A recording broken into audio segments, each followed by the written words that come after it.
Unexpected deaths under 1 year of age are defined as the sudden deaths in infancy.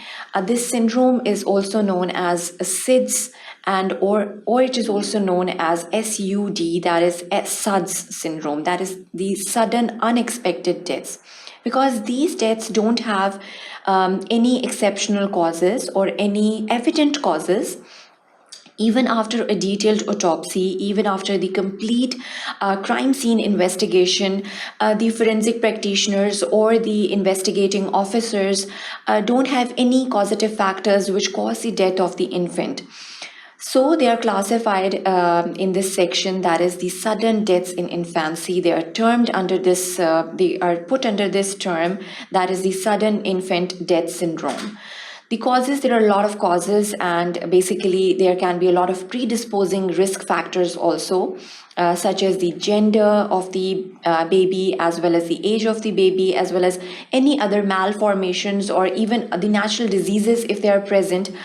But whenever you'll be writing down the autopsy, for example, in the Down syndrome, you'll be putting the Down syndrome as the secondary cause, and on the top you'll be writing the sudden infant death syndrome if the death has occurred due to unexpected cause. The cause is not evident, and it is not on the investigation, and even on the autopsy it is not evident what caused the death of the infant. So we'll be discussing the causes over here. We'll give you an overview of this syndrome. What is the definition, what is the complete definition, and the other terminologies that have been used for such a condition, they are all discussed in this first section. So the causes, they are again very important, and they're the mainstay over here. And then there is a criteria of the San Diego definition. The San Diego experts or the San Diego scientists, they created this criteria for the sudden deaths for the infants under infancy is basically the time limit or the age of the baby under 1 year of age. So all of the babies under 1 year of age, they are in their infancy period, and if their death is caused due to any unexpected cause or any unrevealed cause, then this death is termed under this definition, that is the sudden infant death syndrome, or it is also known as the sudden unexpected deaths. And then we have some late-term terminologies, for example, crib deaths, or they're also known as cot deaths, and the ratio or the number of these cot deaths are increasing day by day. So it is very important, and is a very interesting research topic as well whenever we correlate different causes for these sudden infant deaths. Now, when we look at the definition of the sudden deaths in infancy, it's basically the sudden death of an infant or a young child. That I already emphasized that it is basically under 1 year of age, which is unexpected by history. So even after a detailed history, we won't come to a conclusion what caused the death of the baby, and in whom a thorough necropsy fails to demonstrate an adequate cause of death. So the highlights or the crux of this definition is basically that there will be an unexpected cause of death, and secondly, even after the autopsy and after the initial investigation, we won't be able to conclude for any definitive cause of death or any definitive condition that basically proved fatal for the baby. So SIDS is a normal abbreviation that is commonly used, and SUD or SUD is also an abbreviation that is commonly being used for such conditions, such death conditions or in infancy. Now, the causes of sudden unexpected deaths in infancy, they can be classified as infections, of course, and there are various types of infections. For example, pneumonias can be one of the leading causes over here, and meningoencephalitis, it's one of the leading causes as well. Gastroenteritis and myocarditis, septicemias, all of these are basically, they can contribute towards such a syndrome.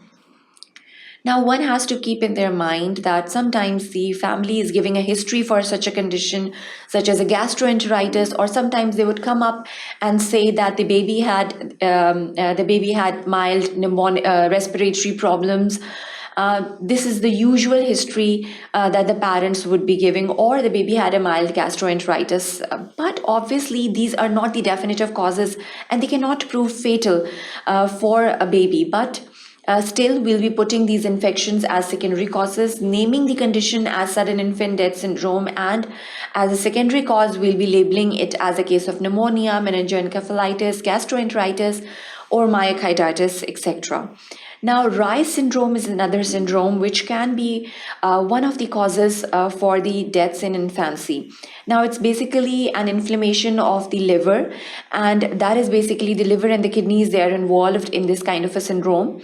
So it can also be one of the causes for the sudden infant death syndromes. Now, metabolic diseases, if the baby is suffering from a celiac disease, all of these diseases, for example, they can be provoking or predisposing the infant for the fatal conditions.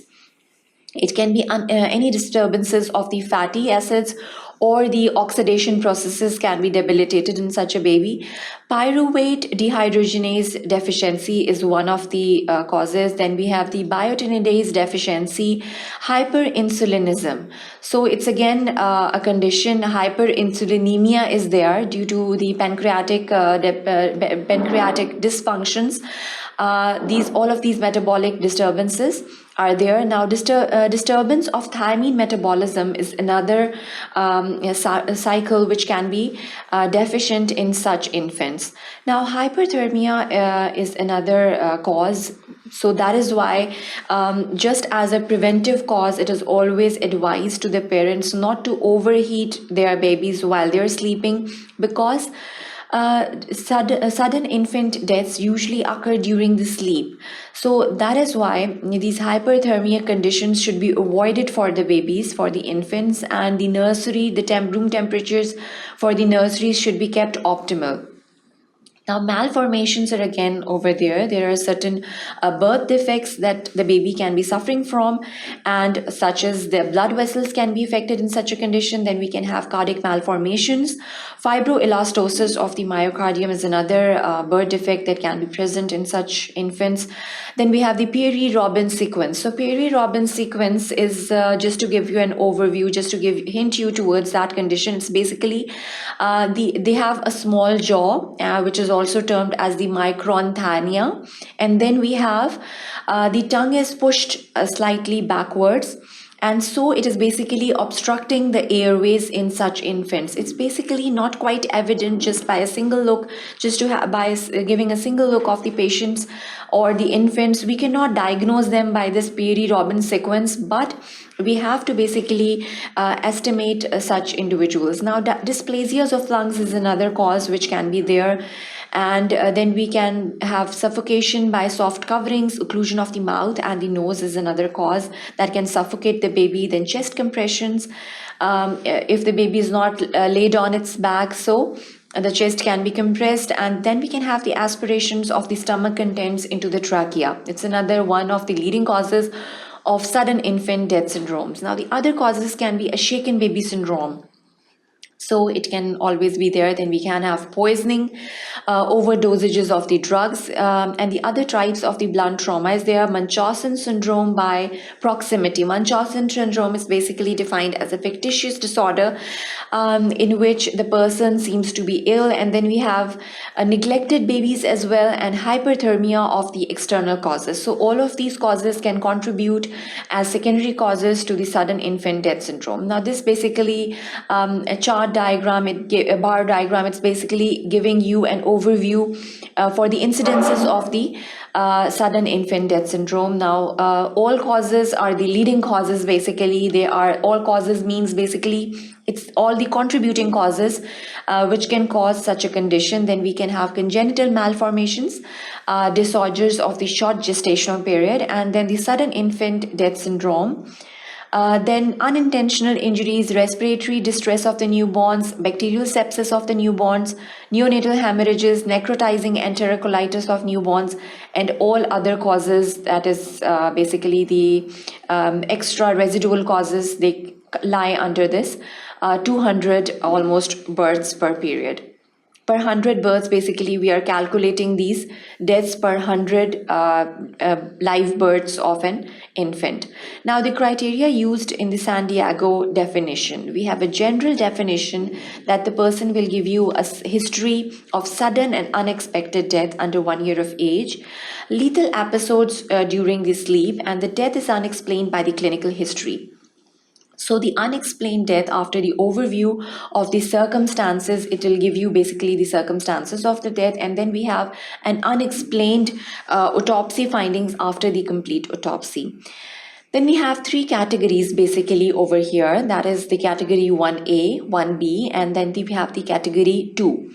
Basically, in the category 1A, the child is older than 21 days, and he or she is under 9 months. So this is basically the time period for the category 1A. We have a normal clinical history over here, and there's a full-term pregnancy, normal growth and development, no similar deaths in the siblings and the relatives.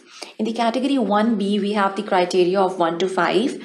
But the scene investigation was not undertaken. So we'll be putting this category in category 1B. In the second category, we have differences to category 1 criteria. That is, the age range is 0 to 21 days, and the neonatal perinatal conditions that have been resolved since time of death, and similar deaths in the siblings or the near relatives are proven on complete history taking. So these are the categories that were devised by the San Diego definition, and it is basically according to the case that we are investigating that we'll put that case in a certain category, and the age range is the mainstay over here. Whether we are dealing with a 21 days child or whether we are dealing with a child who's elder than that. So in this section, basically, we gave you an overview for the sudden infant death syndrome. What are the causes for it and how do we define it? That was the end of this section. Thank you for watching sqadia.com.